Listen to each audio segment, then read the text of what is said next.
just started off with it. Oh, hell yeah. Grip it and rip it, baby. Chug. Oh, okay, that was a really quick chug. No, I don't want to chug that. Shotgun it live for the podcast. Nah. Be a professional. I'd rather just welcome everybody to that time of the month where we are having a new episode of Talking XP, where we are going to be discussing games, movies, and most importantly, D&D. So thank you all for joining in. I'm Johnny, the host, and today we got Ryan. Hello. How you doing? I'm doing pretty good. Yeah, right on, right on. Zach, how you He's doing? really rolled into there. I'm doing well. Good. It's a good transition. Daniel. Good for that. We're pushing through, baby. Yeah. Daniel, hit us with your animal fact. You have the animal fact of the episode. Hit it. Crap. I was not ready. You just okay. No, here we go. No, here we go. Here we go. Here we go. Like the other day.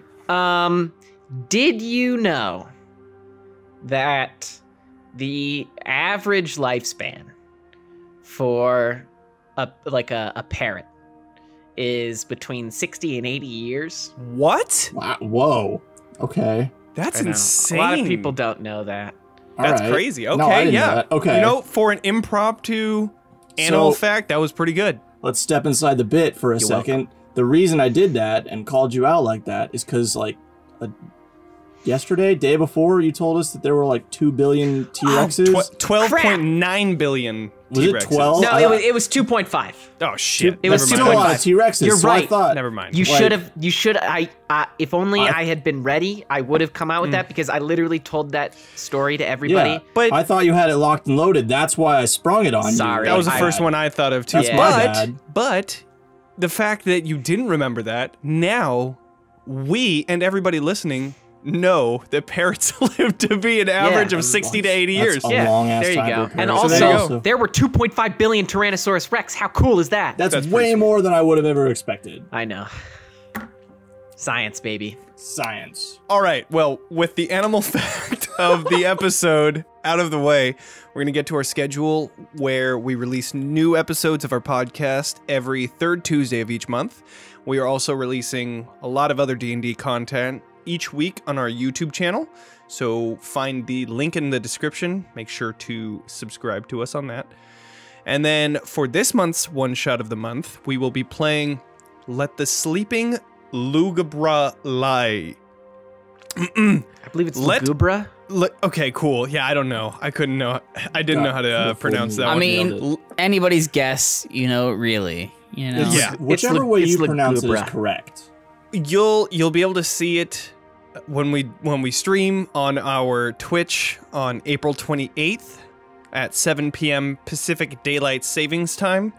Go ahead and catch us on there and make sure to follow us so that you'll be alerted anytime that we do go live. This one shot was actually written by a Reddit user, White Wolf, WHTWLF8. And they specifically made this one shot for a Star Wars 5e conversion. So we're pretty excited about that. You guys should check it out. As for the Star Wars 5e conversion, we'll be dropping all the necessary info in the description for all you wonderful people to start making your own Star Wars games. If you've ever wanted to crit fail a lightsaber swing, now's your chance. Or crit succeed on a lightsaber swing and just cut somebody's head off. I mean, there's that too. Yeah, you know, know? if you want to be on the positive side about things. But this, all of this info is coming at you right on time for May the 4th, so now you can be prepared for that. Happy Star Wars Day. Yeah, may the 4th be with you. With the schedule out of the way, we're going to talk about our announcements, which one of them being we have a Patreon, and we'd like to thank all of our patrons for supporting us thus far. We have Steven and Kristen. Thank you guys for your support. Thank you. Really appreciate it. Thank you. And this past month, we have 2 additions to our patrons. We have Jack Duncan, which you all were probably familiar buddy. with. One of our interviewees that we had. Go ahead and check out that episode. And then we also played his one-shot, The Faerie Coffins, in one of our one-shots of the month. So go ahead and check out that video as well. But we also have Heather. Hi, Heather. Thank you, Jack and Heather. So thank you to both of you for becoming our patrons. We really appreciate it. And our next and final announcement is the book to our next fantasy book club. Zach, do you want to yes. announce that one? We're releasing the episode in June, I believe, but the next book we are reading is Sabriel by Garth Nix. Garth Nix. I knew it, I was unsure, but yeah, it's by Garth Nix. It's a story about necromancers and fun adventure, and I highly recommend it. So if you want to enjoy the discussion with us, you can start reading the book now, and we'll have that episode ready for you in a few months. Not to be that guy, and I haven't read the book, so maybe this is answered in the book because I haven't picked up my copy yet. Mm-hmm. Is it not Sabriel? Because the name looks like Gabriel? It could be. It is a book, so it's whatever you they don't want it really to be. pronounce it. There's only one right answer if I know how things work. So well, we'll do some research. Tune in for our fantasy book club episode. I never questioned it. I always assumed it was Sabriel. We'll find out. Tune in for the true answer in our fantasy book club. Has anybody already started the book yet? I have. I did finish it. Yes. Yeah. I'm about 100 pages in, and good. It's good so far. Sweet. Yeah, I just finished the prologues. I am making progress little by little. Yeah. This one's I'll tell you guys and the audience, it's a lot shorter. So enjoy. A lot shorter than The Stand. My goodness. All right, well, with that out of the way, let's move into our games, movies, and news discussions. The first one being the new Unearthed Arcana that got released a few days ago.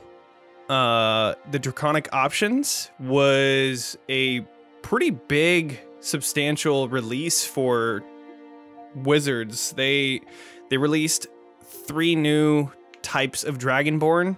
Well, not new, but a little bit of a spin on the Dragonborn, where you have the chromatic, you have the metallic, and then you have a new gem Dragonborn. So you have the amethyst, you have the crystal, emerald, sapphire, and topaz, different types of dragons. So that's pretty interesting. Yeah, and the cool thing about that too is that the chromatic and metallic both focus on like elemental damage, like, you know, what normal dragons, fire, acid, etc. And the gem dragon focuses on the alternative damage types like force, radiant, psychic, and cool. Thunder and necrotic. So they just Pretty give you sweet. more options. And some of the new features that they did and modified from the existing Dragonborn, like the breath weapon, they've modified that depending on what type of Dragonborn you are. And there's just some new additional features as well that we'll talk about. Is like a force breath weapon just yelling really loud? Or... Apparently, yeah. I mean, that could be cool. It could be like a foos. It could be foos. You can literally foos da. You are the Dragonborn, literally. Literally. They still haven't fixed the breath weapon, like scaling it, which is something that just kind of sucks with you know. Earlier on, as a Dragonborn, they're a lot more powerful than when you get to later levels. I mean, they do scale at a certain point, but it's not enough. But you're better off using a spell at a certain point. Right, exactly. But they do have different effects that you can use with your breath weapon instead. So, with the chromatic Dragonborn, you can use your breath ability to become immune to the damage type that you have for, I can't remember how long it is, but that's pretty sweet, especially in like clutch situations. I think it's probably like a minute, something like that. Yeah, something like that. The metallic Dragonborn can use their breath ability to make whoever is in their 15-foot cone make a strength save or be pushed 20 feet and set prone. Which is far. That's Fusro Da right there. And then there's the second one, which is, so you could pick either one when you use your breath weapon, which is sick. So you have well, actually, so with the alternative ones, you can only use it because the metallic dragon has 2 charges for their breath weapons, and you can use both of them once. You can't use them twice, from what I was reading. It seemed like so you could choose one or the other, but once you use that one, you have to do the other one next time you do your breath weapon. Got it. If that makes sense. Okay, that makes sense. That makes sense. Well, the other one is a con save, and it incapacitates anybody within the 15-foot cone if they fail to save, obviously, which is super huge to incapacitate people. Yeah, you can make some good work out of that. You can make some really good work. They made the Gem Dragonborn, like we said. That one just has a 15-foot cone with the regular damage. But one of the cool things with the Gem Dragonborn is that you get Psionic Mind, which means that you can just telepathically speak to people. Rad.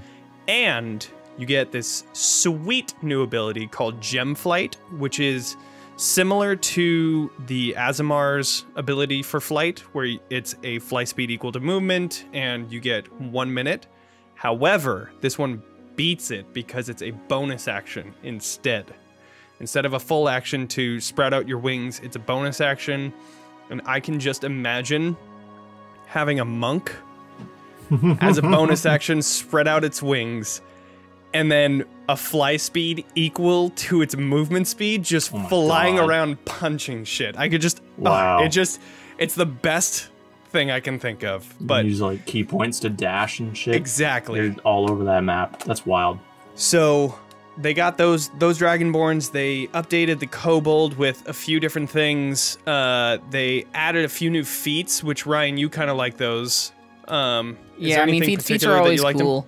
Well, they have 3 different feats, one for each of those different Dragonborn types. And they don't require you to be a Dragonborn, which is cool. So it's just something that you could be, in theory, gifted from maybe a dragon patron, or, who knows where you received it. Maybe you have just draconic bloodline like a sorcerer does, maybe. You can play it however you want. But the cool thing that they added here is with a chromatic dragon, you can basically imbue your weapon to do a elemental type damage, like acid, cold, fire, lightning, poison, for the next minute, and it just does an extra d4 of damage, which is kind of cool. You do that once per long rest with the chromatic dragon one. And on top of that, when you take acid, cold, fire, lightning, or poison damage, you can use your reaction to give yourself resistance to that instance of the damage. And it's any type of those damage types? Yeah, it's whatever hits cool. you. You don't have to choose just one. And then... that's pretty sweet. And you can do that a number of times equal to your proficiency bonus, so you can do it more times the higher level you are. But that's cool that you can just do that as a reaction. Yeah. But then the metallic one is kind of cool. It gives you the Cure Wound spell. So if you're a wizard, you could in theory take this and you could get Cure Wound, which could be very powerful for a wizard. Yeah. And the cool thing about it too is it would be very beneficial for a wizard because it says you cast a spell without expending a spell slot, and you cast a spell in this way. So it's once per long rest, and you use intelligence for your spellcasting modifier for it too, which is going to be just right up the wizard's alley. Is it only intelligence? Actually, it says intelligence, wisdom, or charisma, so you can use any of them. Cool. So then warlocks could have it too. That's sweet. What about and you also those strength casters? And then you also get to manifest the protective wings, just like I guess in theory similar to the gem dragon sprouting their wings, but in this one it's wings that protect you, which is kind of cool. So when you or another creature is hit within 5 feet of you, you can basically use your reaction, I believe, to basically manifest these protecting spectral wings, and you roll a d4 and grant a bonus to the AC. Cool. So it's not even like a damage like a monk thing where you reduce damage down to 0 potentially. You actually just add to your AC to see if it prevents the attack. That's cool. So it's kind of like shield, except unknown as to how much you're gonna get. I mean, and it's only up to 4 potentially, so it's not as powerful as shield, but that's a lot.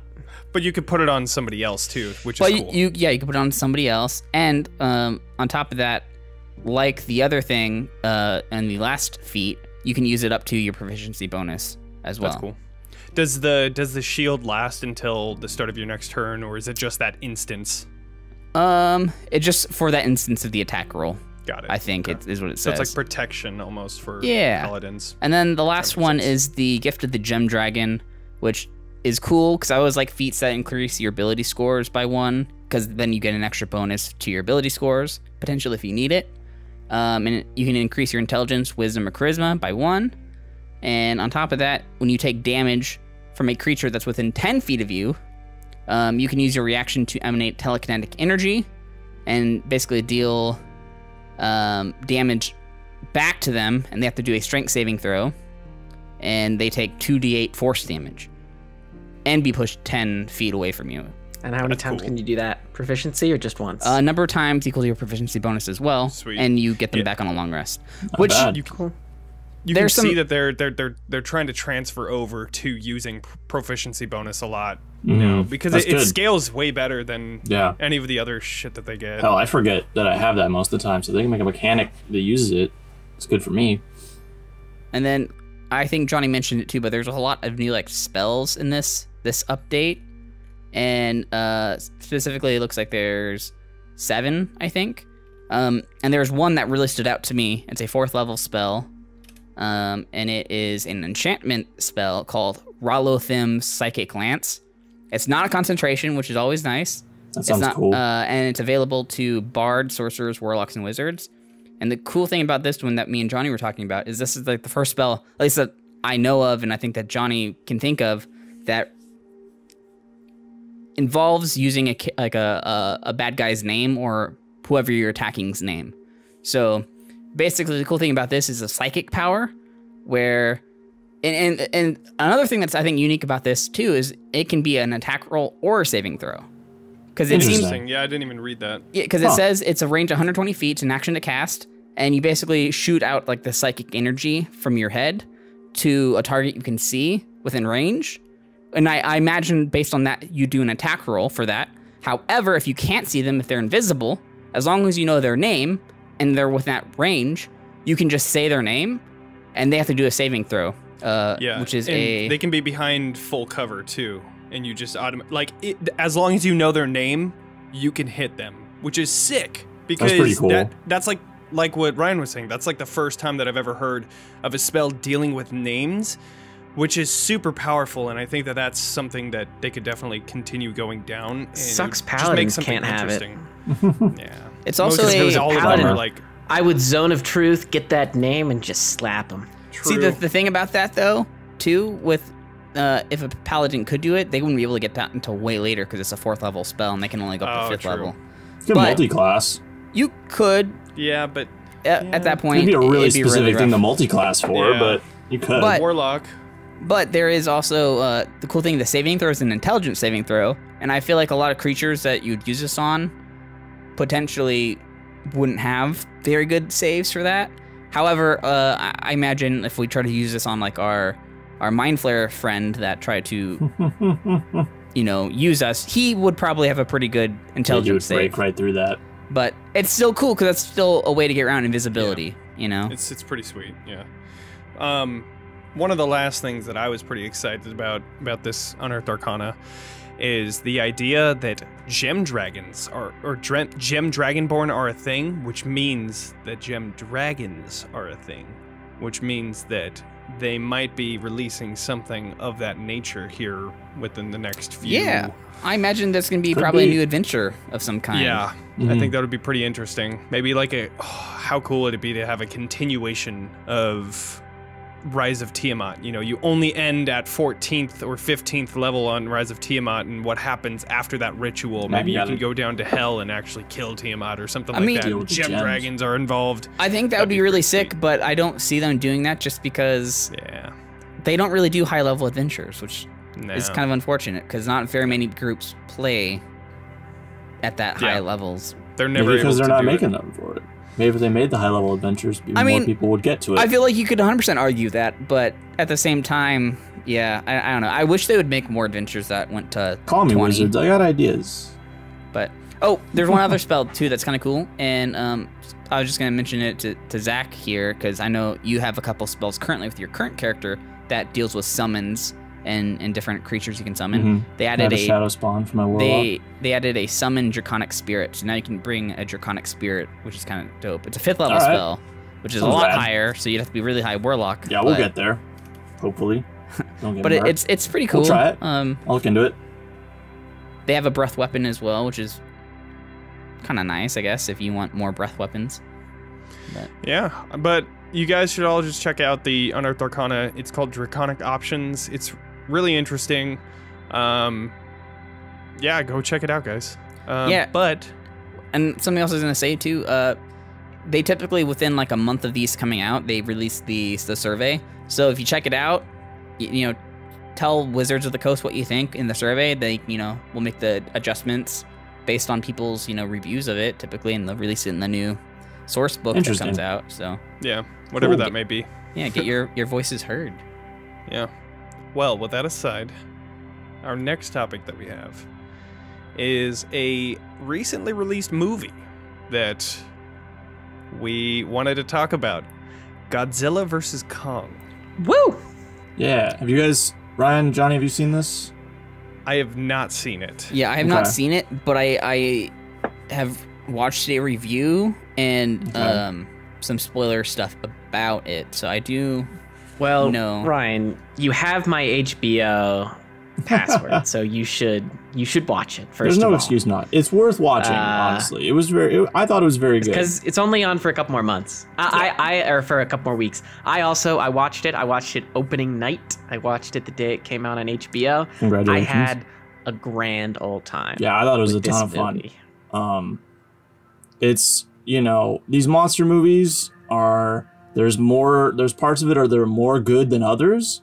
A lot of the times the human plot gets a little boring. In this one, you've got Eleven and Paperboy and Ricky Baker running around doing their own little adventure, and I don't remember a damn thing that happened to them, but the monster fights were really cool. Yeah, but they only existed for one purpose. It's true. There's a very, and I won't, because there's only one part of the movie that I don't want to reference because it was a great moment, and I don't want to spoil that for anybody who watches. Okay, I think I know what you're talking about. The movie is organized in a way. I mean, the part that I will say, which this is a mild spoiler, but that I think that the movie just does a really good job of being very just fun. It's really fun. True, I agree. You tuned in to watch Godzilla and King Kong fight. Do you care why they're fighting? The circumstances that get them together?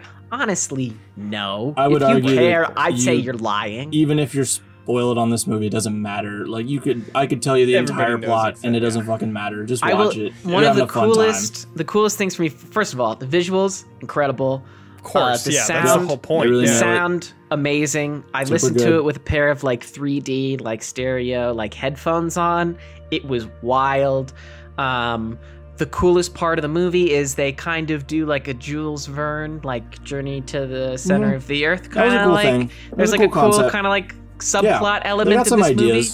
And that part of it was just like pure awesome fun. There was no downside to that. The part that I was shocked about in the spoiler review that I was watching, and I just wasn't expecting to do something like this just because HBO owns the streaming rights to, you know, the DC movies, but when Superman just came in and just saved the day. I know. From Superman was a weird addition. I don't know. I thought it was a little untasteful. I just felt like they really you know, didn't get the character correct and just abused I'm surprised his that powers. you were mostly shocked about the Superman part. For me, it was when Dr. Manhattan showed up with the Infinity Gauntlet that really like took it over the edge. Yeah. I thought that Goku doing the spirit bomb was the worst part, but no, you have to mash Goku up with something that's not Dragon Ball Z to continue the joke, Johnny. So you'd have to say when Goku does the help me out, Zach. I really love it when podcasters explain how to be funny. So when Goku grabbed well, shit, now I'm blanking. So anyways, when Goku slam dunked over Bugs Bunny. There you go. You did it. Yes, Goku and Space Jam 2 coming to theaters and HBO Confirmed. Max. You're welcome. Right, Space Jam 2 has a LeBron we brought James, it back right? around. It's coming out on HBO Max. And apparently the Iron Giant. What? You haven't watched the trailer? Watch the trailer. It's trippy. Like I know that the Iron Giant from why they got to do my like my voice Hogarth. so dirty? Yeah, like he's gonna play on the team. Yeah. Just leave him alone. It's bad enough they made him a gun in Ready Player One. That was awful. No, he's what? not. He was in Ready Player One. Jeez, I need to watch that. Okay. No, you don't. I heard that it was don't. garbage though. So You super don't. Stop. all right. Well. That aside. Anyway, we got really off track. Godzilla vs. Kong. Kong vs. Skull Island is good. I keep saying Kong vs. Skull Island. That's the old movie. It's Godzilla vs. Kong. What are you guys looking forward to them doing next now that they have this movie out of the way? Because obviously they set up things that they could do. Like they haven't said they're doing another one. We don't know if they're doing another one. There are 100 monsters probably they could throw in. Will. So my friends and I watch a lot of old Godzilla movies. We know all the monsters, and so I kept the entire movie. I just kept saying oh, so the next one maybe Gigan will show up. Maybe they'll do Destroya. Maybe they'll do fucking Jet Jaguar and just Gamera. Wild, completely nonsense accusation. Shit they'll never ever do. But it's fun to speculate. Give me a Gamera versus Godzilla movie. Give me fucking Mogera. What about Mecha Godzilla? Let's do Mega Godzilla. I think that would be Sure. visuals wise, that would be dope. pretty sweet. That would be pretty sick. Yeah, sure. Cool. Well, Mecha King Ghidorah, bring them all in. let's That's a real thing. Oh I wanted to say Kong Skull Island because you messed me up. It's difficult. There is one last thing I will say about the actual reviews of this movie, because they're always split right down the middle. Every time one of these movies comes out. The first Godzilla, Kong, the second Godzilla, this one. Every time, half the people are like, well, this one was pretty good, and there was less people, so that's always good. And the other half is just, I can't believe that this was just 90 minutes of monsters wrestling. And they get all butthurt that it's just a bunch of Godzilla. What do you go in there expecting? What are you expecting? It literally says Godzilla. What do you want from us? Versus Kong. Yeah, and if the next movie, if they cut out all the people entirely, I would be totally fine. If there was not a single audible line of dialogue and it was just monsters wailing on each other for 90 minutes, I'd be perfectly happy. To answer Ryan's question about what would I want to see next, let's do a prequel. Let's do a prequel series of the Kong people fighting the Godzilla people. I'd watch the hell out of that. So here's getting away from our jokes about Superman showing up and stuff. One of the things I did really like when the movie did come out though was all of the Batman versus Superman memes. Oh my god, those were so funny. With Godzilla. Why did you say that name? Yeah, talking about Mothra instead of Martha. Yeah, they I saw did both. It was great. Real talk. What should they actually do next? Is bring Pacific Rim into the mix. Yeah, bring Jaeger in. I know there were rumors about that years ago, but they should actually do it. That would be my dream. Sweet. That'd be sweet. But it's a fun movie. Go watch it. You'll like it. Recommended. Yeah, HBO Max is the only place to watch it though, right? If you want to watch it at home, it's also in theaters. Movie theaters are open. If you're in a place where it's safe and you feel the burning desire, go for it. Wear a mask though. All right. Please. With that aside. Anyway. Warrior. Yes. Okay. This was my thing. I've talked about it on the podcast before. I mentioned it a couple months ago because I mentioned it when I had discovered it, which I can't really. It went on to HBO Max, and it was a cult classic that its cult status has increased since its time on HBO because it's been so much more accessible. It was a Cinemax show. Cinemax was absorbed by HBO. They said they weren't going to be continuing any more original content, so nobody was really sure if it was going to continue. But the second season left off on this tremendous cliffhanger. Thankfully, HBO decided they were picking it up for a third season. This is so exciting. Firstly, the show has an incredible amount of diversity in terms of representation of all different varieties. And the fight choreography is mind-blowing. I absolutely, especially now that there's a third season, I would say it's a must-watch for anybody who is interested in something that's more of it's definitely a hard R. We're not gonna pull any, there's sex, blood, and violence. Sure. Just like Godzilla. Godzilla's just fuck in the movie. But it is so incredibly good. I was so happy it's getting a third season. It absolutely deserves it. Everyone should watch it. All right. Right on. I'll check that out. I, on the other hand, have the adverse announcement about Altered Carbon. I know it's really old, but I just got around to watching it on Netflix. Season 1 was really good. Like, I really enjoyed it. Meant to check it out and then forgot. But Season 2 was not very good. They went in a completely different direction with the show. Instead of focusing on that cyberpunk type of setting, they instead made it a more sci-fi in general type of show. And then they got kind of lost in the weeds. There were some characters in there that I had issues with, and then there were some decisions and writing things that I just didn't like, and then acting, I don't know. I didn't like the second season. Fell apart.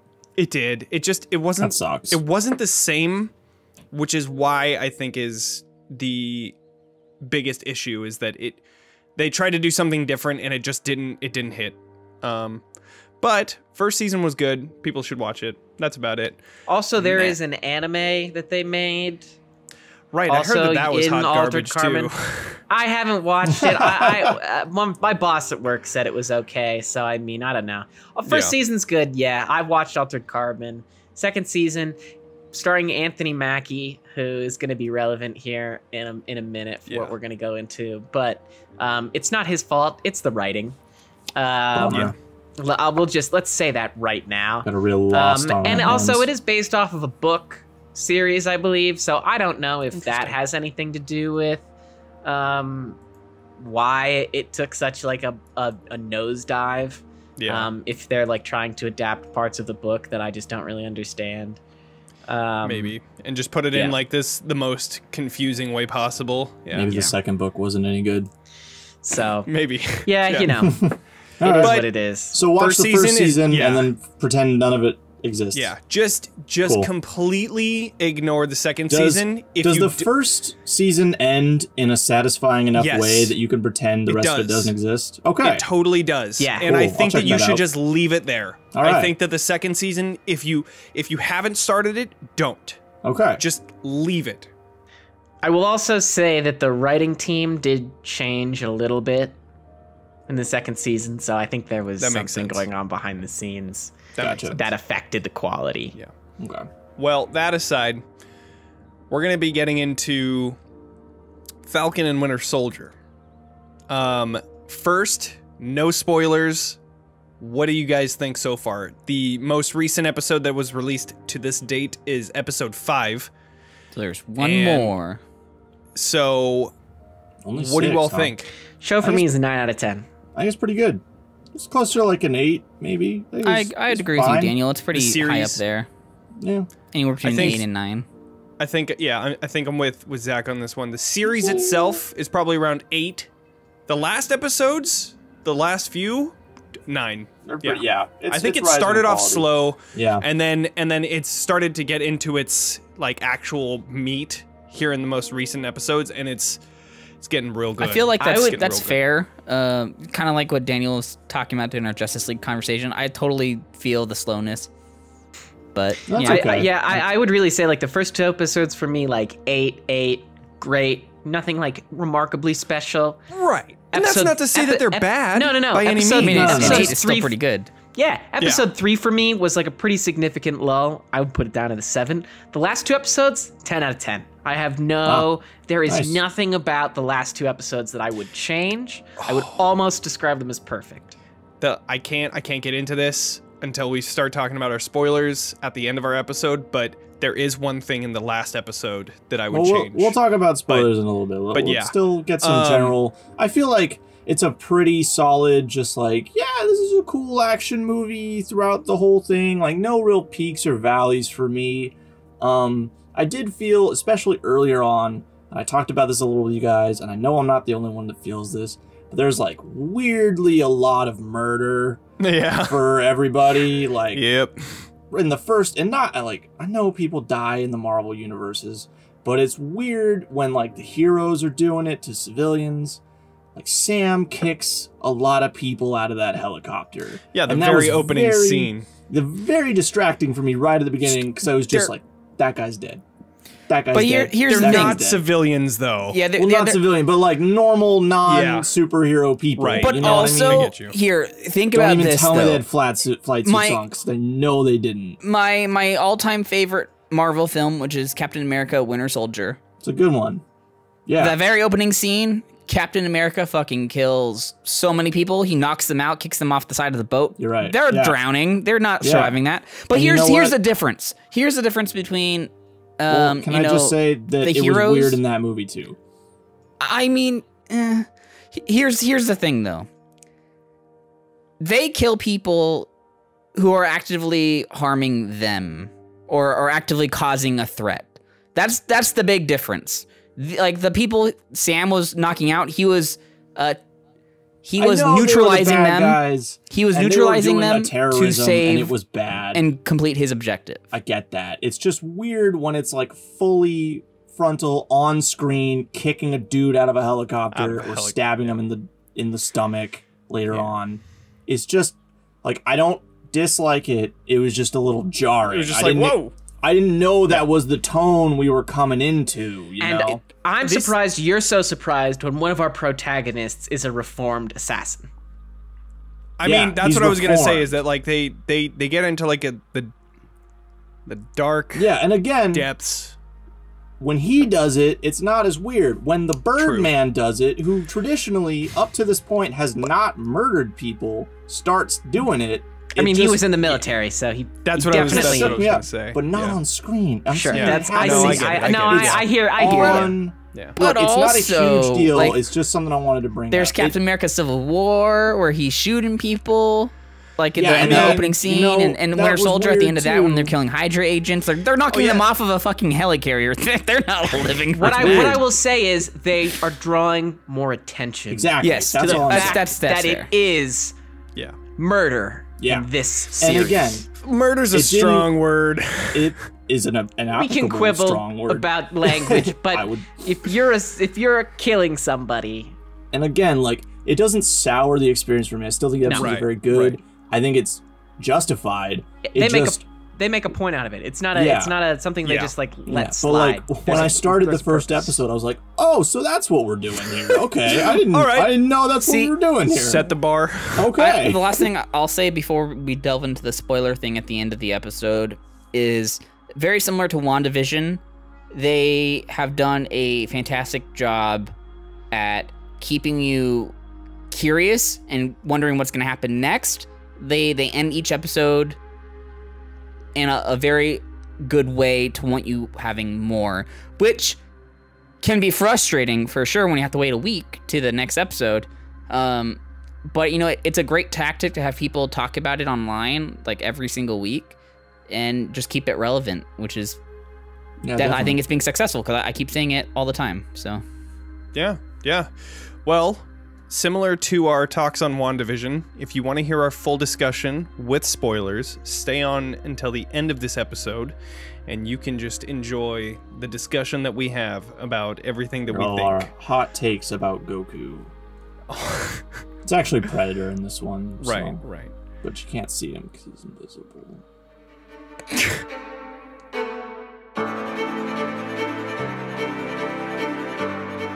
All right. So, we are going to now move into our 1-minute one-shot segment, where one of us is going to be taking the role of the DM and creating a simple obstacle that we have to attempt to solve. For this month's segment, Daniel, take it away. All right, guys. So, picture this, if you will. You and your band of, let's say, level 5 companions is currently on a quest. You've had some amount of experience, traveling through the countryside. You've fixed a couple of minor issues, and it's drawn the attention of a local lord. His son was placed under some kind of a curse or spell, and nobody from their region has enough magical training or knowledge to be able to solve this problem. He has asked you, in return for lots of money, to travel with his son in this comatose state to a neighboring kind of region where there's a wizard school, and maybe somebody there can help lift this curse and figure out what's going on. You're 3 or 4 days into your adventure by this point.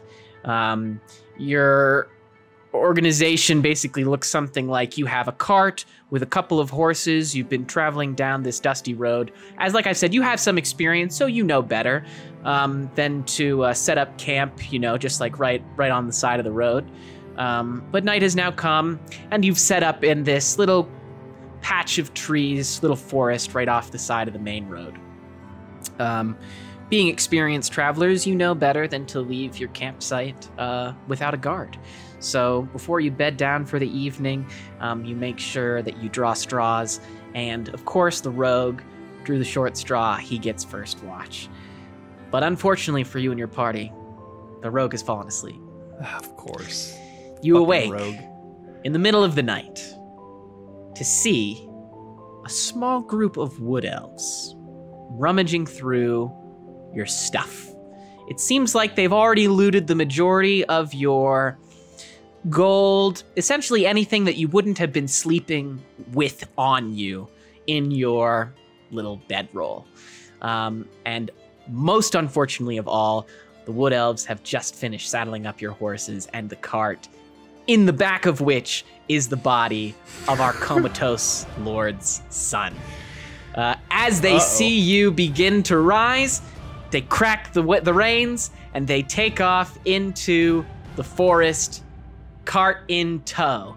You have only moments to take action before the cart is gone, and so too is the objective of your quest. What shall you do? Keeping in mind that any damage you do to the cart must be repairable, or else you will have no way of transporting this body to where you need to go. How far away are we from this cart? I'm gonna say like literally, they've just cracked the reins. Your camp was probably about 10 to 15 feet away from where the cart was located.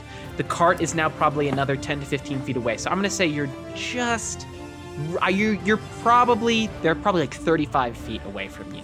Just out of range. All right. For any short range motions. I never go first, which is, so I'm gonna go first for a first. Go for it. Do it. Here's what I'm gonna do. As always, I'm a 5th level wizard. Just get that out of the way. Yep. First thing I'm gonna do, bonus action, Misty Step into the back of the carriage. Is it an open or closed carriage? Okay. I'm going to Misty Step as a bonus action. Immediately go invisible with my actual action. Can't do that. That's too. Fuck. You're right. Above 1st level spells. You're right. Let's see. I got an idea. Yeah, here, take a moment, Ryan. Johnny, tell me what you want to do here. I want to cast Slow, which is 120 feet range on every single thing in that range, especially the horses. I'm going to make sure that they, with a very low wisdom, I'm sure that the horses would most likely fail against I would probably have a 18 or 20, so 4, 5, 6, 7, plus 8 is 15, DC 15, 16, 15, around there. I would slow everybody over there so that they wouldn't be able to get away.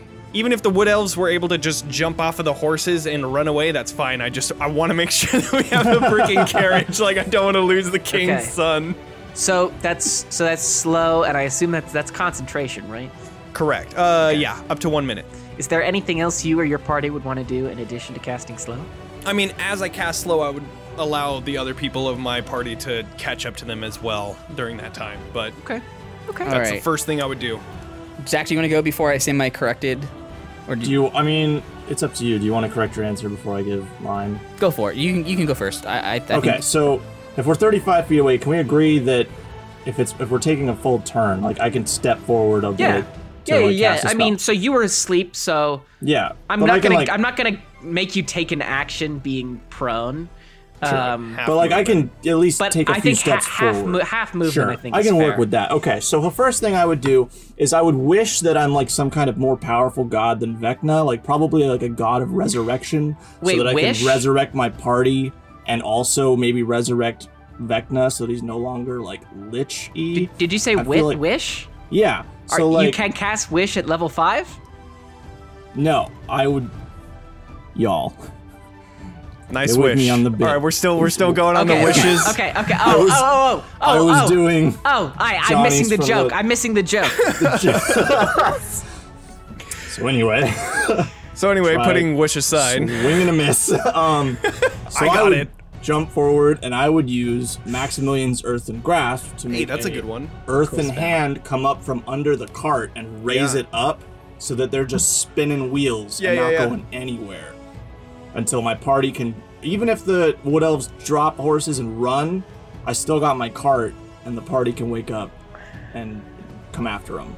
All right. Or at least get our stuff back. Okay, sure. Here's my corrected thinking here. So, how many of these guys do we see number 1? Like 3? Okay, there's not even that many of them. Okay. So, presuming that they probably have higher health than the horses, here's what I'm gonna do. I'm gonna cast sleep on the horses at 3rd level. So they now do, I would roll 7d8. Actually, no.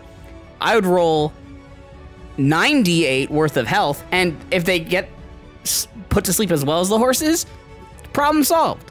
But you know, if I at least get the horses aren't going anywhere. That's all that really matters. Yeah, and it's not a saving throw, so I don't have to worry about that. It just happens. And which is super cool. even if you lose your stuff, you're getting hella paid from the Duke, so you know, you just replace So I whatever. think that's my corrected solution is casting sleep at 3rd level to do 98 worth of hit points, which I'm sure will get both of those horses Sure. that are Would you mind rolling? 98? Yeah, 98 for me. Do it. Yeah. Let's see here as I... Oh, hold on one sec. You only get half movement, so you move 15 feet, which would put you barely in range. It's 90 feet only- away. The elves wouldn't be affected because they can't be put to sleep. Oh, no, wait. It's that's 90 fine. feet, 20 feet in range of the point you choose. Never mind. I take it back. Yeah. So I'm good. I mean, yeah, Johnny makes a good point. They're elves, so they wouldn't be affected by the sleep, but that's okay Right. because But I again, don't. you're going for the Roll horse. the 98 for me. Still, I'm still curious. I've got the stats for horses on Nice. on here. So 98. I rolled 36.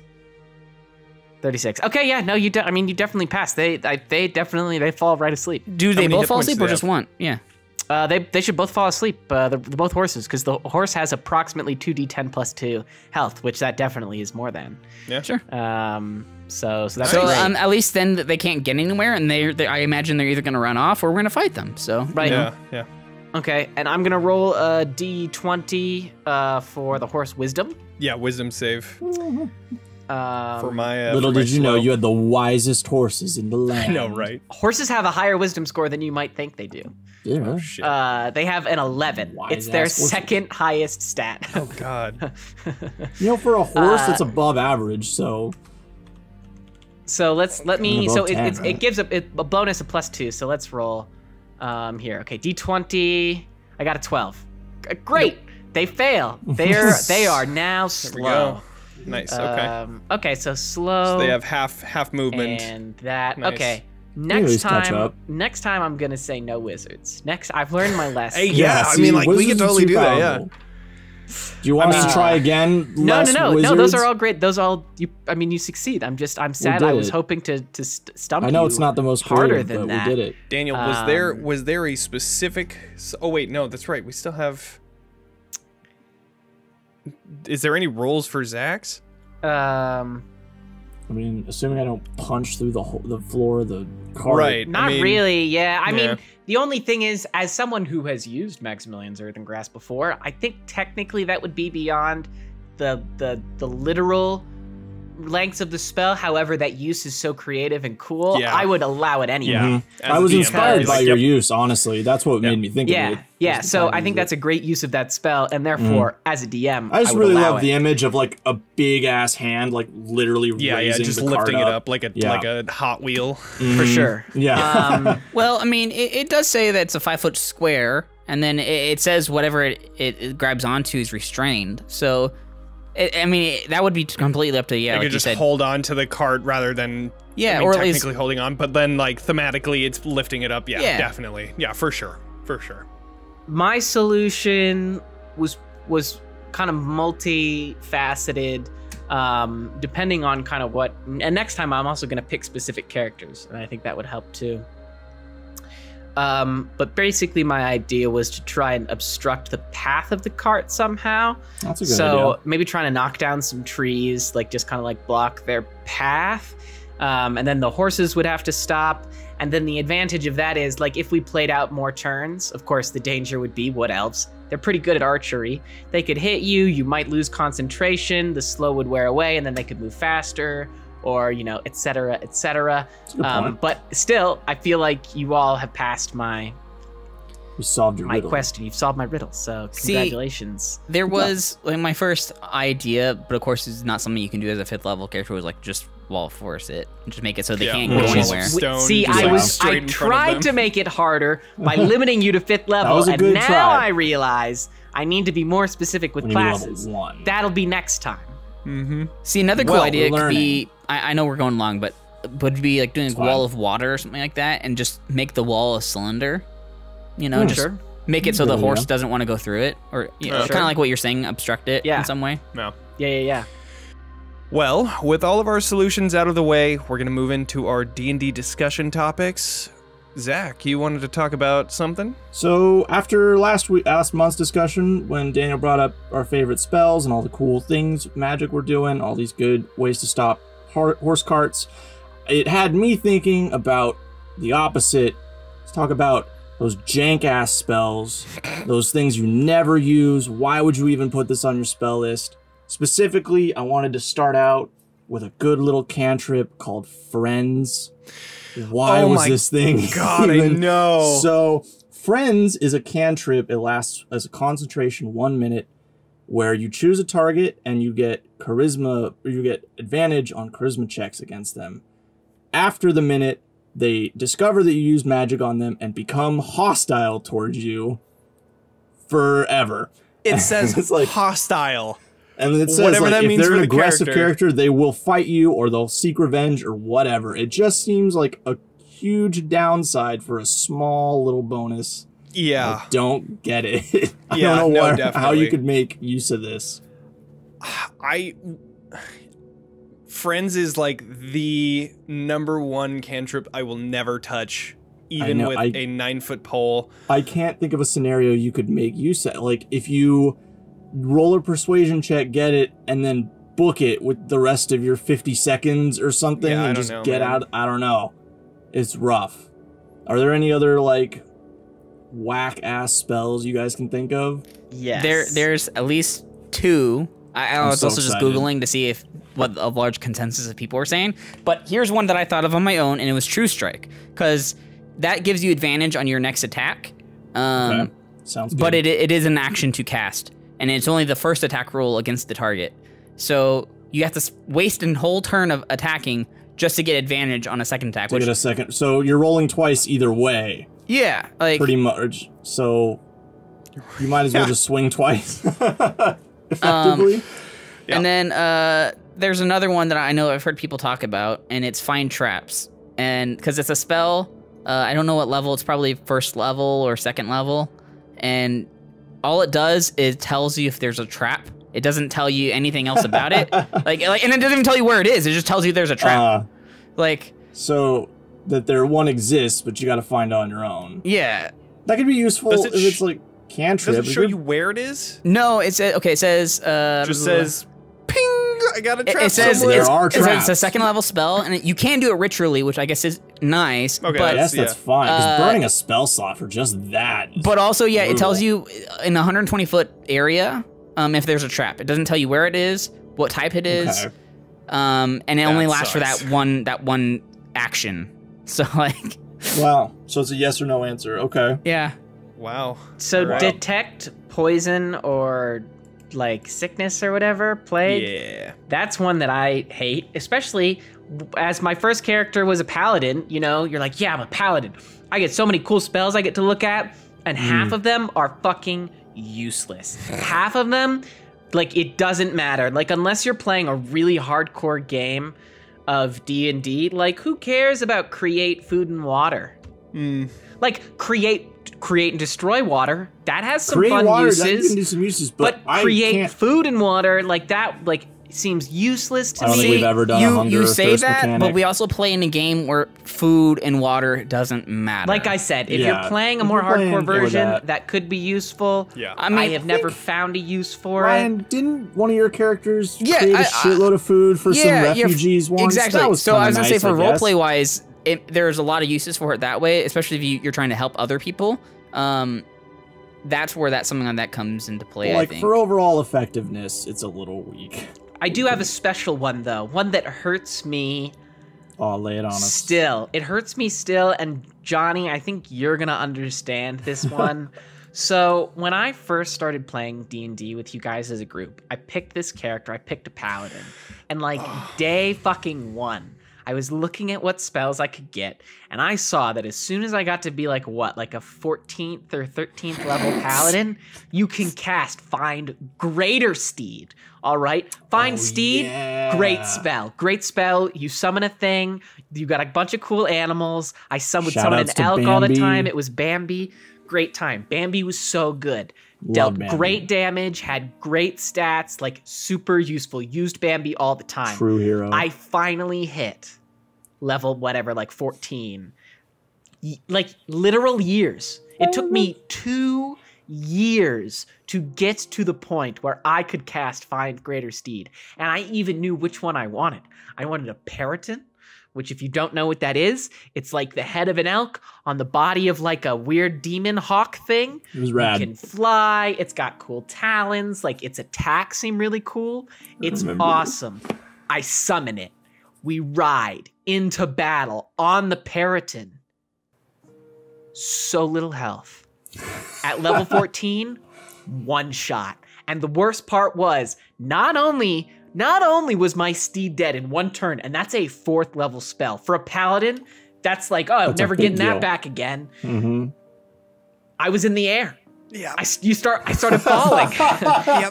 So not I remember only that. did I Yeah. wait 2 years to cast this spell and waste my one and only 4th level spell slot that I got to use like literally one time before the end of our campaign, I then plummet out of the sky, and I might have almost died if I remember You correctly. might have, yeah. It was, yeah. And if I remember correctly, we spent the rest of that campaign inside, and our bard casted flight on like all of us with a magical item. So I have never been so disappointed heartbreaking. by anything in my fucking life. And that was so sad. Brutal. To defend me, because I feel like an absolute asshole doing this. It's not your fault. I had no idea that it was so fucking squishy that when I shot something, I can't even remember. It was an what area it of was. effect attack. It was a It was dragon some attack. area of, yeah, Was it? yeah. Yeah. And it fucking died, and I was like, that sucks. I am so sorry. And he's like, it's fine. Its armor class was 13, so low, and its health is 33. Wow. That's nothing. That's nothing. when I he's level hit harder 14. than that in one Yeah. turn as my paladin. I remember every time we would level up, even if we were level like 6, hitting 7, you'd be like halfway there to my flying mount, guys. It's gonna be so sick. Can't wait. I will love say, it. I started at level 9, I Oh, that's what think, it was, in yeah. our campaign or Is that something what like it- that. yeah. I think So that's true. I think But that's right. every step closer, you were just like, guys, But yeah. we're almost there. that was like a really sad day, and I'll never forget, and I'll never use that spell again.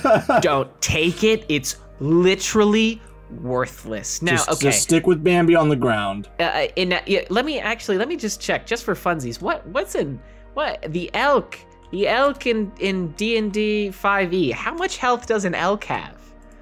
Like, I wouldn't know off the top of my head. Okay, only 13. So Bambi was also squishy, but still, that's a 2nd level spell.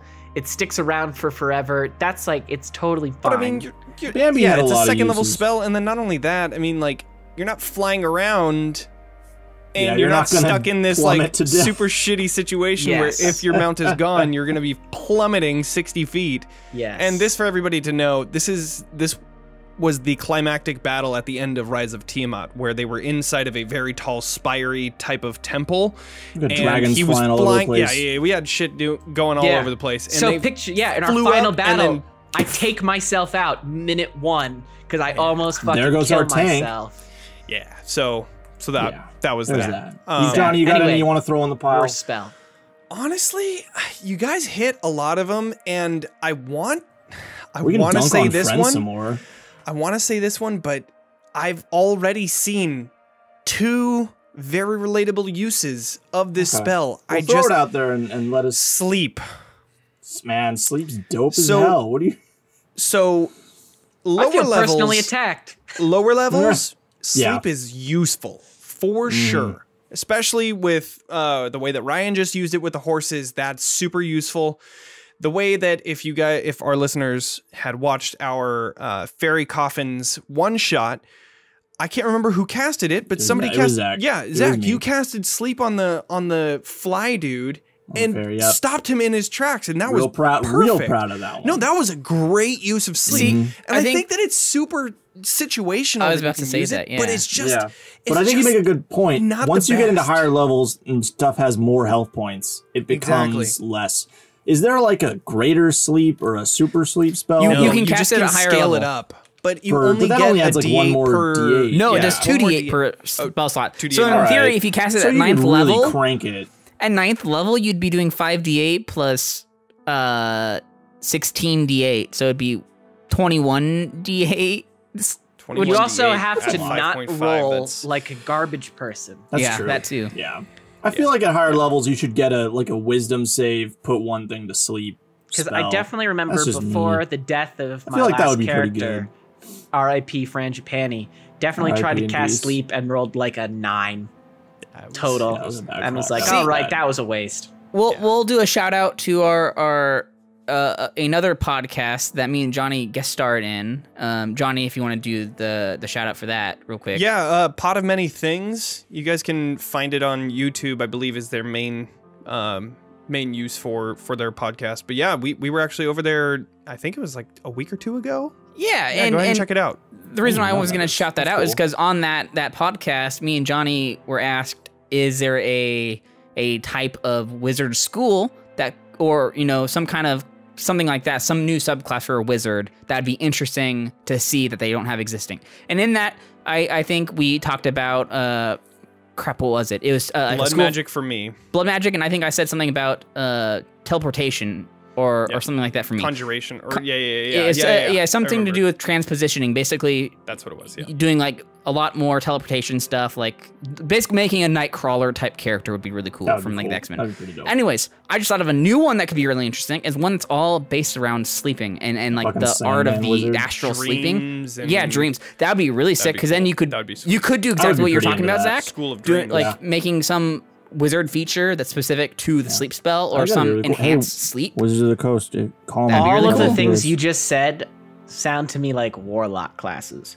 minus the teleportation one, which sounds like a sorcerer. I think yeah. I'm the flexible. Give me a call. dreams, Wizards. the dreams thing for Warlock would be really sweet. I think that would be super cool. Yeah, that's And fair. blood I mean, magic I would too. I mean, do that. honestly, I You think could do a wizard whatever, one would yeah. be sweet. Yeah. Yeah, I'd maybe go maybe, Wizards. Yeah. maybe you'll You see can something class like this that pop either way. onto Piece of DM's Guild under the Toxic XP name or something. Yeah, we might throw it in there. Maybe we'll see. We'll work something out. Give us a call, Wizards. Yeah, hopefully nobody takes that idea that we just put on the internet.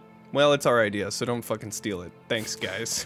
But Unless if you it's do, Wizards. let us know. We'd love to see your work. Yeah, Yeah, seriously. If you want to create one, we'll review it. Go for it. Yeah. And then Yeah. we'll change it and then But go release it for for ourselves since we're the ones that came up with the idea. No, We we come wouldn't up do that, some- Johnny. If they did the I'm work, kidding. we wouldn't No. do that. But I'm kidding, we wouldn't do that. we It's would out in love the to see universe. any Take work it. that you Be do. inspired. Yeah. Go for it. Go ahead Sounds and like fun. contact us. Call us, wizards. We got ideas. All right, well, thank you for hanging on to the end of our episode. Now, we're going to be talking more in depth about everything leading up to the recently released episode 5 of the Falcon and the Winter Soldier. If you don't want to hear any spoilers, go ahead and stop listening right now. Bye. We'll take a second. Have a good day. Go watch the episode and come back. Bye. Okay. What's in the box? It's this suit. Oh, dude, it's a new wingsuit. It's wings. New wingsuit. Okay, no. Is it wings? Did Yes. they make him Or a is new it just like a Falcon jetpack? suit? Yes. No. Or did they make him a Captain America suit? Well, it's one and the same. No. They made him a new. They made him They a made him a Captain cap suit with America. wings. Yeah. Well, right. They're gonna make him the suit that he's gonna use as he's Captain America. Yeah, It's that's gonna definitely have happening. wings. But will it have a star on it? I think that Bucky had them make a cap suit for him. I think it's gonna. Honestly, what I think is gonna happen, including the shield, is the shield's gonna get a repaint, black and gold. I think, similar to the. I think, and that doesn't mean that you guys have to agree with me because I'm getting some faces here. I think that it's gonna be. I think it's gonna be similar to the color that Bucky's arm is.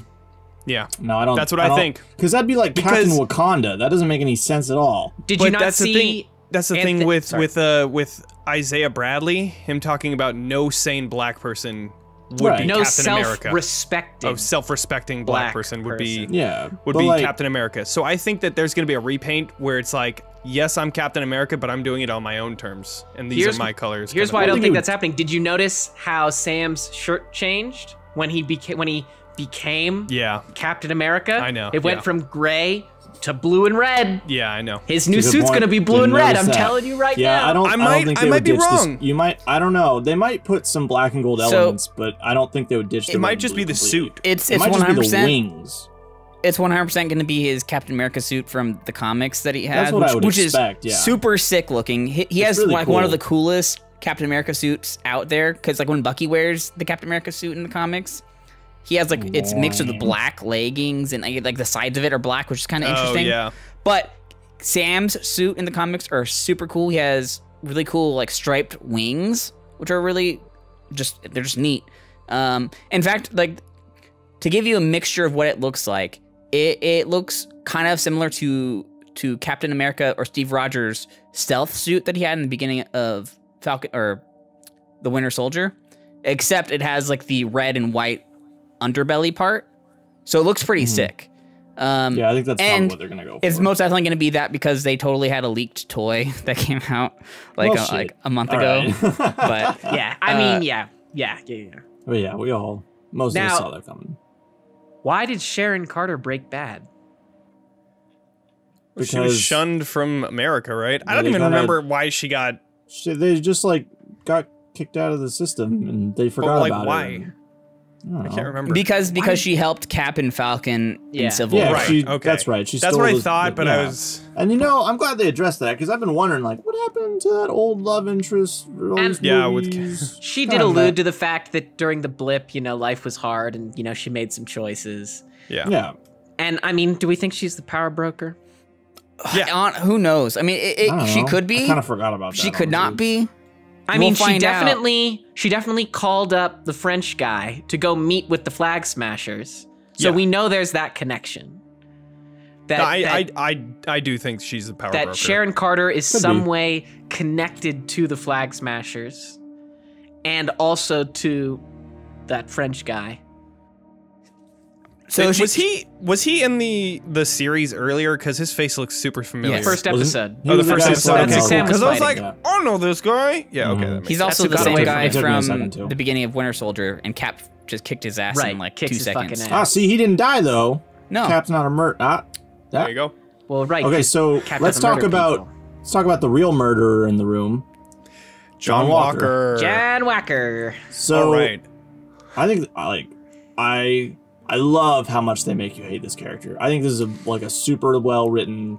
Good. See, I try not to say I love this character, but I think he's really well executed. He is because he's a good. You see him descend. dude, Like he means well, but then he just into madness. And like a total asshole, but you feel for him. Here, this just speaks to Wyatt Russell's acting performance in general. Because in this episode today, like when he went to the courtroom, like he did such a good performance in that scene to make you feel sympathetic for him, and then immediately not. Like, so he just chef's kiss. Yeah, I think he's great. So if I were to say anything about John Walker. Well, first off, he's been getting death threats because of people saying, hey, stop "Don't fucking do that." Like, don't fucking do that. We know he's you're an actor. Upset. Yeah, he's not John Walker. We know you're upset that he's Captain America, but that's the whole point of the show. Like, are you paying attention? Pisses me off when people do that. I've also heard mixed things that he doesn't have any social media to begin with, and that those were all just rumors. Okay, well, let's hope that they're rumors. Don't fucking do that, anyways. So, moving on. John Walker is, and I would argue, extremely morally gray. Well, yeah. Again, that's the point. But to the point where I don't hate him. I just feel such pity for him. And the reason why is because ever since the very beginning, he's shown that he doesn't think that he should deserve it. In the very beginning, from that first time that he's behind the scenes with Battlestar, with Lamar, he's like, man, I can't do this. And Lamar has to talk him up into it. Hey, no, we did this before. We were in Afghanistan. You know, you deserve this. And he's like, okay, yeah, whatever. Then he finally goes out there, right? It doesn't matter how many millions of people tell him, yeah, new Captain America. Inside, he might not feel that still. I mean, Steve Rogers is huge shoes to fill. Oh yeah, and then says, then you have the two people that were closest to him say, "You're not fucking Captain America. You're not him." And then inside, I can just feel John Walker being like, "Fuck, man, that imposter syndrome that he had before is now materialized." And then now, from that not being validated by his two best friends, now he feels like he has to prove himself even more. In which case he starts doing reckless things. I'm not saying that he's, by any means good. No, he is not. He is evil. Period. But the way that they do that, the way that they build up his character throughout this entire series, it just makes me feel so bad for him. Like, whenever he has a scene, I find myself frowning because it's like, man, I feel so bad for him. It just, like, even more so in this current episode, where literally it's clear that the American government set him up for a PR thing. That's literally why they made him a new Captain America, was for that celebration of having a, in quote, American hero to fight, all these battles. And then here's another thing that kind of just ties into him. All the things that he has done up to him taking the serum was done out of his insecurities as being Captain America. Like, something that I've seen some memes about all over the place Daniel was, how Steve never introduces himself as Captain America. He's always says, "Oh, I'm Steve Rogers."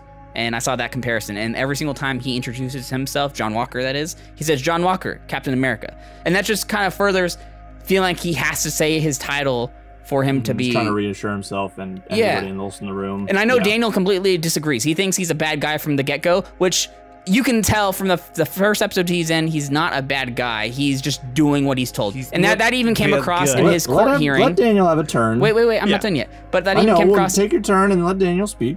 That even comes across in the court hearing, where it's like, I am what you made me. I was just following my orders. Like, yes, he takes those orders.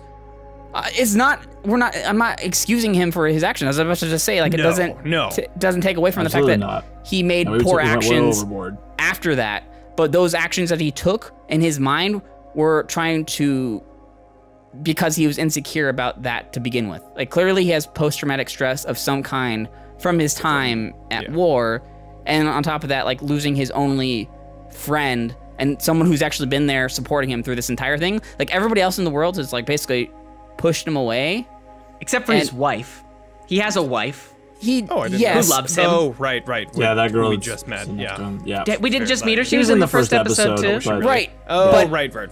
But yeah, forgot sure, you about her, to can, be you can honest. count that, Daniel, but also, like, in the scope of the show, she's only been in those two small scenes. Yeah. So clearly they're showing that Lamar had a bigger impact in his Of life. course, yeah.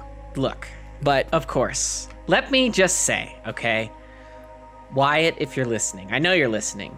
Come on the podcast. Loved you in Overlord. I would love to have a chat with you about acting, because most of where I'm coming from on this character is through my background as an actor, right? Because I'm thinking about what Wyatt Russell what his intentions, what he thinks the character's motivations are, right? Because you guys you say you guys feel sympathetic towards him. That's great. You're not excusing his behavior, and obviously he's a fictional character, so it doesn't matter if you did or not.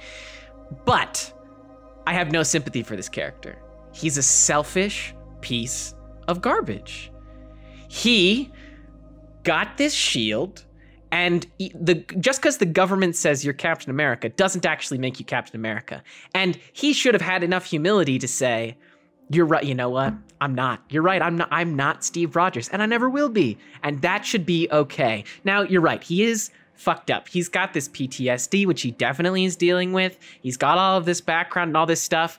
But where you guys say his motivation comes from this insecurity, I would argue that his motivation is instead coming from this compulsive desire to be the best, which is not that's not a pure character motivation. That makes him completely self-driven and motivated by all the wrong things. And we see this again and again in the show when he's talking about if he should take the serum or not. He's not asking if the serum should go to somebody else or if he should take the serum and do something better with it. The only thought process for him is, oh, I need the serum to be the best Captain America I can be, not if that's the best way to use the serum. In his head, that doesn't even compute. He's like, no, I'm Captain America. If anyone's gonna get the serum, it's gonna be me. The question is, do I take it or not? And of course, by that scene, he's probably already taken it, so there wasn't really even a question there. But I don't feel any sympathy for his character, and I've loved watching him crumble, because especially in the scene, so he's not wrong. Government is always the villain in movies like these and TV shows like these. The government's also wrong, but him saying that I was only doing what you told me is also not an excuse. No, yeah, 100%. I understand that. Yeah. Yeah, I would say so. I didn't get that from his character in the beginning. I agree that at the point he's at now, he's spiraled and he's trying to, be the best Cap he can. But I got that as a sense from like, he's just trying to do his goddamn job, and everybody keeps disrespecting him, so he has to keep going harder and harder and harder. But when in the beginning, when they first introduce him, he's getting interviewed, and I'm pretty sure he says like, look, I'm not Steve, never will be Steve, but I'm just trying to be a Captain America because that's a thing people need, so I'm going to try to be the best hero I can. And he's trying to do that, and everybody's getting up in his shit and not letting him. Go ahead.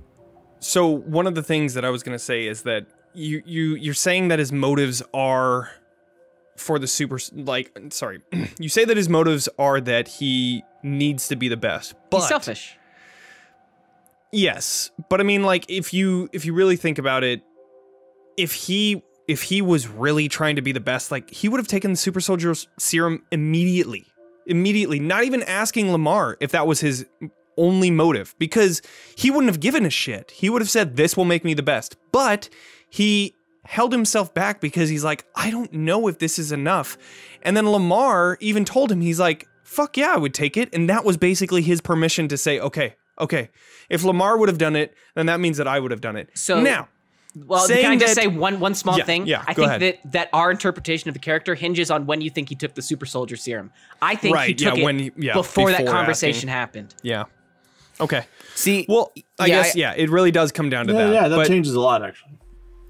I would agree, but I was gonna say that was wouldn't be my argument against the selfishness thing, because you mentioned specifically, it's like, oh, he shouldn't be trying to be Steve Rogers, but I was gonna say exactly what Zach just said, that he did say in two instances in the show, he did say in the very first, or I guess both in the same episode, But in the Good Morning America scene, he said on live television, like, it's like, you know, I'm not Steve Rogers, I'm not Bruce Banner, like I'm just trying to do the best I can. And then he said it again later when he met Falcon and Bucky for the first time and trying to get their help on whatever is going on. He specifically says, like, look, I'm just trying to do the best I can. Like, and like, it wasn't until the end of the episode where you did see some of his colors starting to show, but that was after him already being disrespected several times. He was just trying to help. Like that's really all it was.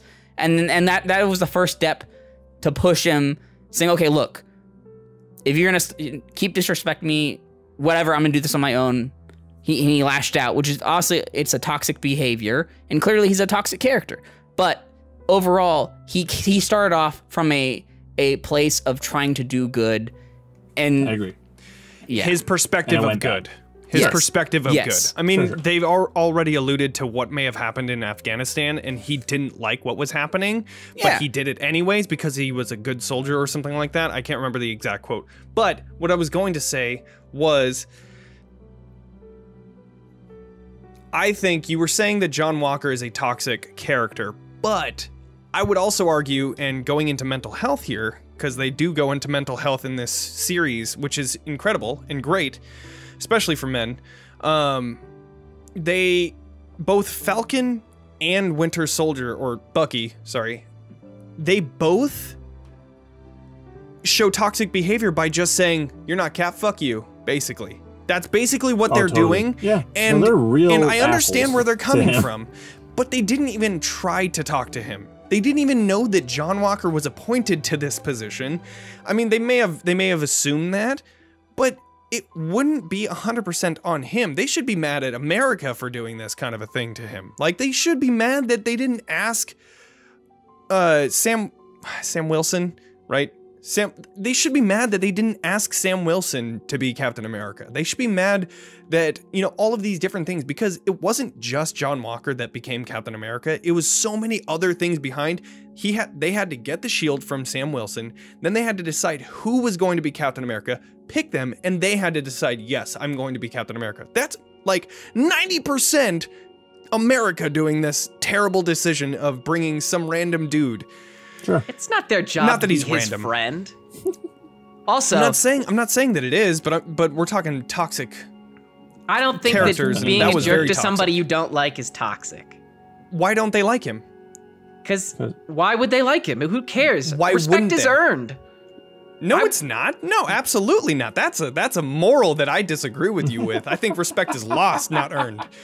But I think that you should approach people in a respectable manner no matter what, and they didn't. They didn't come up to him in any respectable manner. They didn't even fucking know him. They didn't even know what his morals are. They didn't know what he was trying to do. They didn't try to communicate with him at all. They just said, you're not Captain America, fuck you, and then they left. And then that pissed him off because it's like, guys, like, I'm not even trying to be. I'm just trying to do the best I can. Zach, I see there's something you want to say. I just want to say something really quick. That's fine. My problem with John Walker, in addition to the selfish thing, because I think this ties into that, is he's a person who believes that the actions that he takes are always justified. I can see that. Yeah. You know who else had that same thought? I'll say Thanos. All right. Yeah. Well, right. So he's an intergalactic space villain. No, that's just. No, he is. That's the hallmarks No, of a you're villain. right. Someone who believes that the actions they take are always justified. remember- is a Damn villain. it, Thanos I don't think isn't any of selfish. us. I don't think any of us are arguing that he's not a villain. He No, totally is. And he's a like, villain. what was the Right, first? I'd say villain from minute one.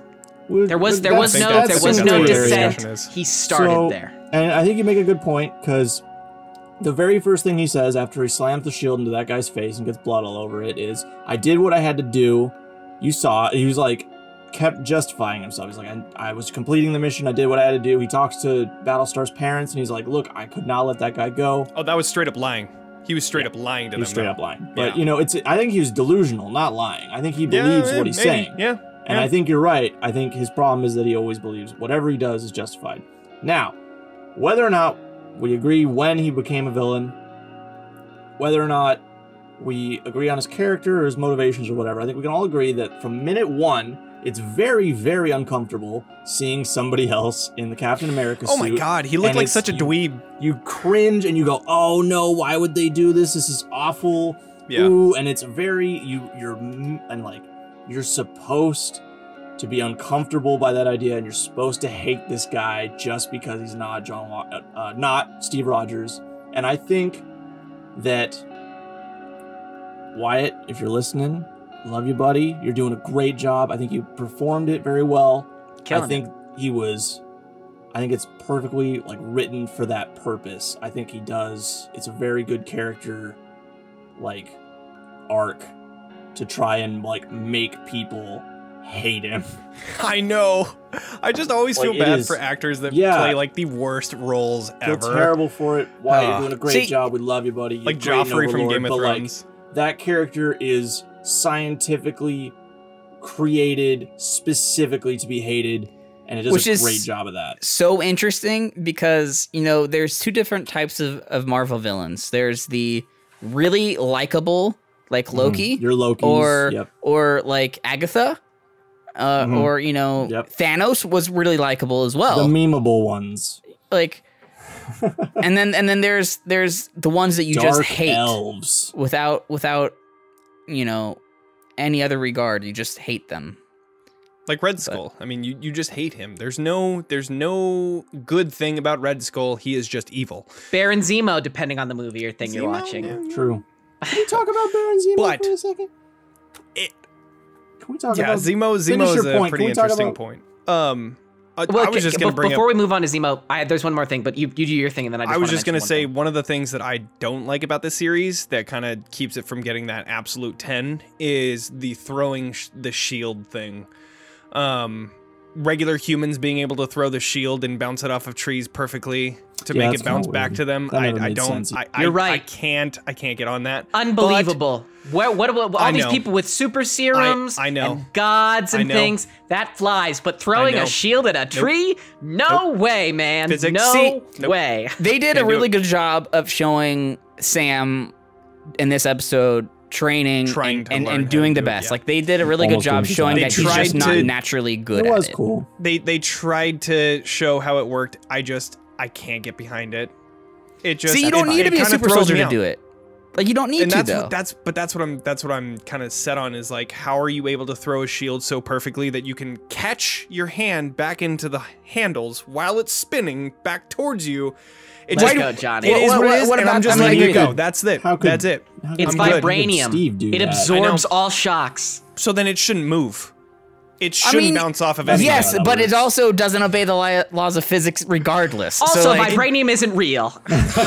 No, I know. It does whatever they want it to. Exactly, and that's okay. It's one thing that I'm like, what? Okay.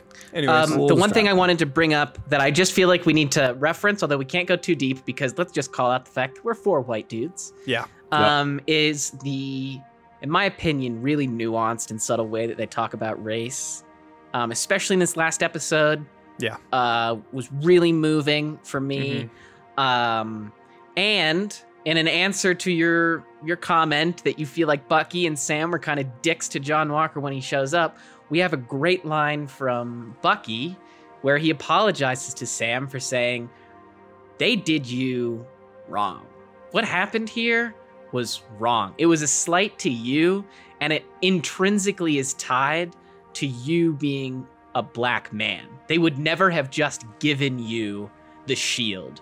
And to have some random ass white dude show up decked out like your best friend who sacrificed everything and fought side by side with you, I wouldn't give that dude the time of fucking day. If that guy tried to talk to me, I don't know what I would do. I think Sam probably played it cooler than he had any right to, which is part of the reason why he's such a likable character and such a great protagonist for this series. I just wanted to he makes a convincing argument. We don't have too much we can go into because, again, that's not something that we can speak very deeply on, but I just wanted to call it out. I thought it was very well done from what I... 100%. And going deeper into the Isaiah Bradley story was like... That was rough. Fuck, man. That was... It just... Tugs at the heartstrings. Fucking sucks. But, Zach, you had talk about Zemo real fast? Zemo, right. Yeah. Can we... Like... I really thought Zemo was going to be like a major player or the big bad villain of this show, and he kind of seems like he isn't. he seems like he's content with who he is now. He's just like kind he's of a like cool I'm dude. Yeah. They're keeping him in the back pocket for later. I guess so, but like it was weird in the other episode when he like turned a corner, put on the scary mask, killed a couple people, and then rolled up in a convertible. And he's like, I'm back. Hey, let's get out of here. And I'm like, you were just about to do the villain thing. Why aren't you? And then, you know, shipped off to Wakanda. See, but it just every seems scene like that he's gonna be a in bigger is just deal so than he good. is. He Yeah. just Great. steals the scene. It's really, And dude, really he fun. looks so good in that like jacket vest thing. It just matches him. It just really does. Yeah, he's really hot. We all get that, but it's just like I didn't think he was gonna be so underplayed. Yeah. That's all. And like, don't hate it. It just I See- didn't expect it.